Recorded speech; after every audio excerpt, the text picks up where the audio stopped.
म लगभग त्यही 1 महिना को एभरेजमा यो कम्पनीमा एकजना अनन्य मित्र उहाँको सम्पर्कबाट उहाँको एउटा सधैँको अब यसमा के हुँदो रहेछ भन्नुहुन्छ भने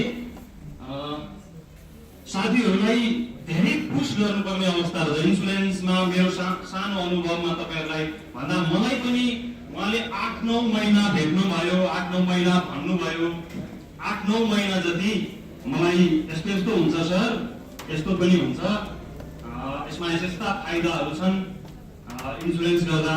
अनि हाम्रो समाजमा चाहिँ इन्सुरेन्स सम्बन्धी एकदम त्यति सकारात्मक धारणा सिर्जना भएको छैन।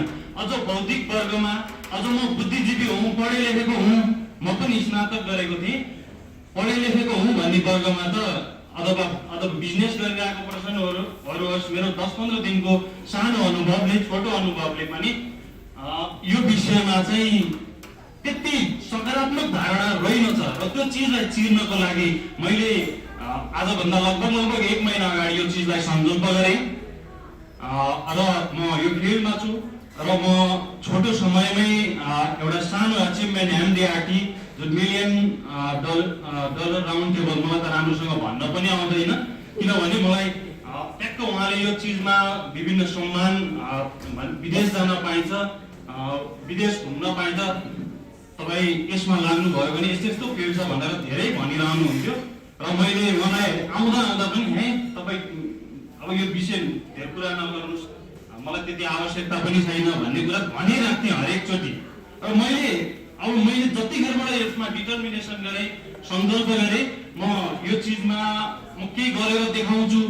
र मैले सबै सक्सेसफुल पर्सनहरूको आज थोमस एल्वा एडिसन भन्नुहोस्, विशिष्ट तपाईँको सफल व्यक्तित्वहरूमा मैले 4-5 कुरालाई फलो गर्ने गर्छु आफ्नो जीवनमा र त्यो तपाईँहरूलाई पनि काम लाग्न सक्छ। म त्यही चिजलाई यहाँ थोरै सेयर गर्न चाहन्छु।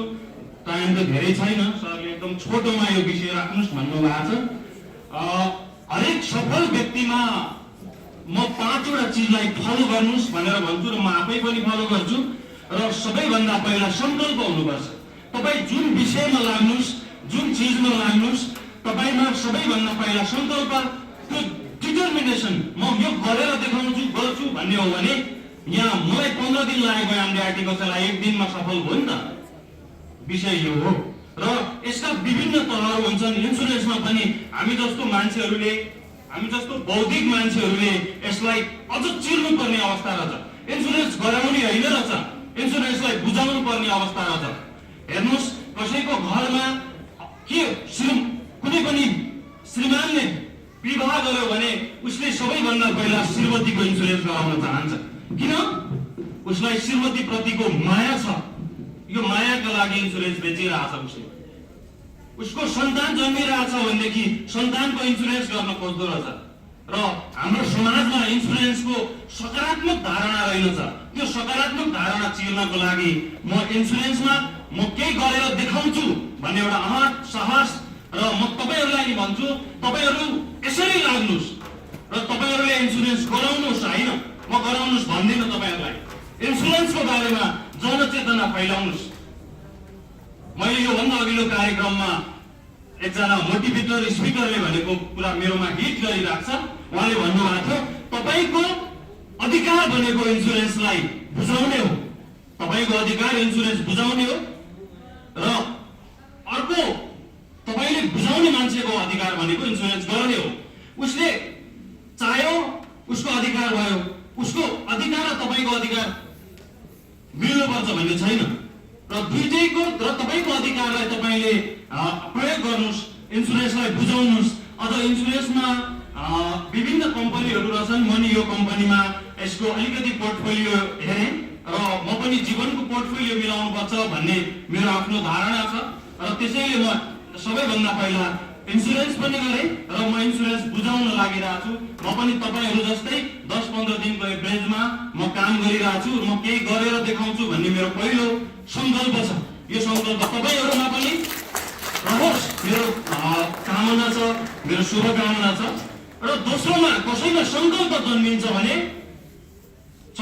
जन्मिन्छ भने उसमा राइट एक्सन हुनुपर्छ, सत्कर्म हुनुपर्छ र त्यो चिजलाई, त्यो सङ्कल्पलाई, त्यो बीजलाई हेर्नुहोस्, त्यो सानो पिपलको सानो दानामा त्यो पिपल छुपेको यदि कसैले देख्यो भने उसले पिपलको त्यो ठुलो महान बुटोलाई देख्छ। त्यो देख्ने तपाईको सङ्कल्प भयो भने त्यो सङ्कल्पलाई तपाईले एक्सनमा बदल्नुहोस्। अब त्यो एक्सन राइट एक्सन होस्, सत्कर्म होस् र तपाईले अब इन्सुरेन्समा कुरा गर्दा तपाईले देखेको सङ्कल्प एमडिआरटी देख्नुहुन्छ कि टिओटी देख्नुहुन्छ कि सिओटी देख्नुहुन्छ कि विभिन्न बिजनेस क्लबहरू छन्, त्यो क्लब देख्नुहुन्छ कि होइन म बुझाएर मात्रै बस्छु भन्नुहुन्छ कि शिक्षा मात्रै प्रदान गर्छु भन्नुहुन्छ कि त्यो तपाईको विषयको कुरा रह्यो। तपाईँ आफै जान्नुहोस् र त्यो सङ्कल्पलाई तपाईँले एक्सनमा लानुहोस्। त्यसमा तपाईँका टिम तपाईँलाई सँगसँगै साथ गर्ने इन्सुरेन्समा मैले बुझेको 10-15 दिनमा तपाईलाई मलाई एकदम नजिकबाट इन्सपिरेसन गर्ने दाइ र मेरो साथी हुनुहुन्छ। उहाँहरूको कारणले गर्दा म एमडिआरटी छु र तपाईँले त्यो सँगसँगै एक्सनमा लाँदाखेरि तपाईँ बुझाउन जानुहुन्छ। यहाँ त के रहेछ भन्नुहुन्छ भनेदेखि तपाईँहरूलाई यो घटना घटेको होला, अब तपाईँले बुझाउनुहुन्छ पहिलो दिन र भोलिपल्ट फोन गर्नुहुन्छ भने तपाईँको फोन उठ्दैन फोन। मैले त्यो किन भन्दा हाम्रो समाजमा चाहिँ इन्सुरेन्स प्रति सकारात्मक धारणै छैन र हामीले बुझाउनै सकेको छैन इन्सुरेन्स के हो। अझ ह्युमन भ्यालु अनुसारको इन्सुरेन्स, राइट इन्सुरेन्स के त भन्ने कुरा बुझाउनै सकेको अवस्था छैन। त्यसको लागि तपाईँको सेकेन्डमा एक्सन रहन्छ।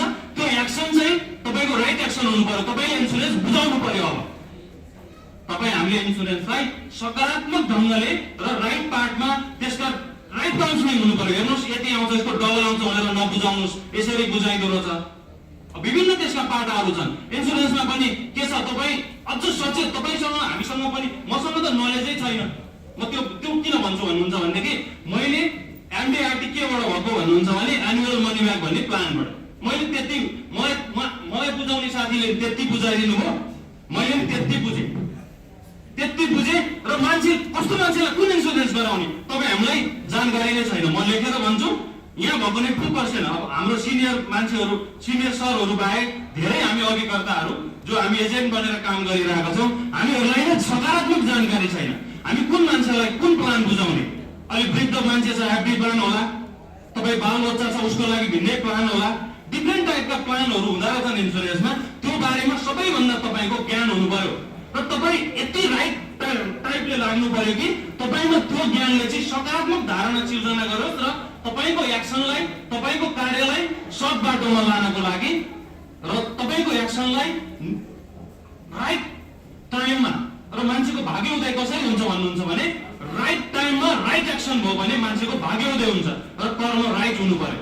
र इन्सुरेन्स आफैमा राम्रो कर्म हो र तपाईँ आफूलाई पनि राम्रो हुने र बिमितलाई पनि राम्रो हुने एउटा परोपकारी काम हो भन्न चाहन्छु। मलाई त्यस्तो लाग्छ मेरो आफ्नो धारणामा।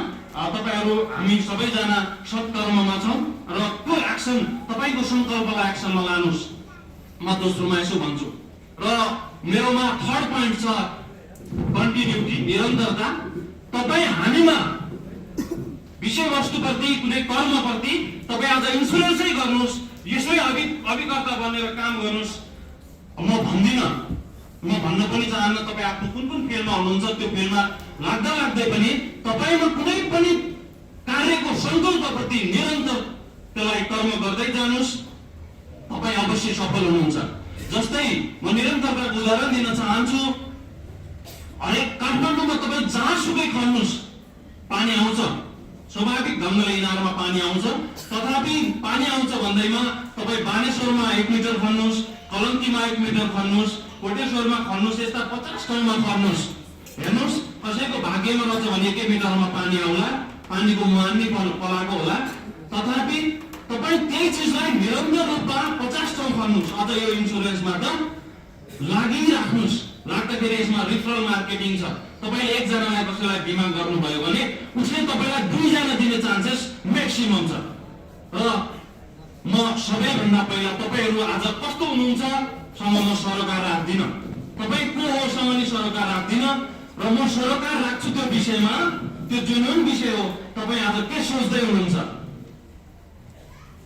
तपाईँ आज के सोच्दै हुनुहुन्छ, तपाईँ को हो त्यो महत्त्वपूर्ण विषय होइन। तपाईहरु के सोच्दै हुनुहुन्छ, तपाईको माइन्ड पावरमा के थिंकिङ लेभल कति छ, तपाई भोलिको त्यही हो। म यो लेखेर भन्छु र मान्छेमा निरन्तरता हुनुपर्छ। र म चौथो विषयमा, चौथो मेरो पोइन्टमा तपाईहरुलाई भन्न चाहन्छु। चौथो पोइन्ट चाहिँ तपाईको सङ्गत हुनुपर्छ। तपाईको सङ्गत राइट हुनुपर्छ।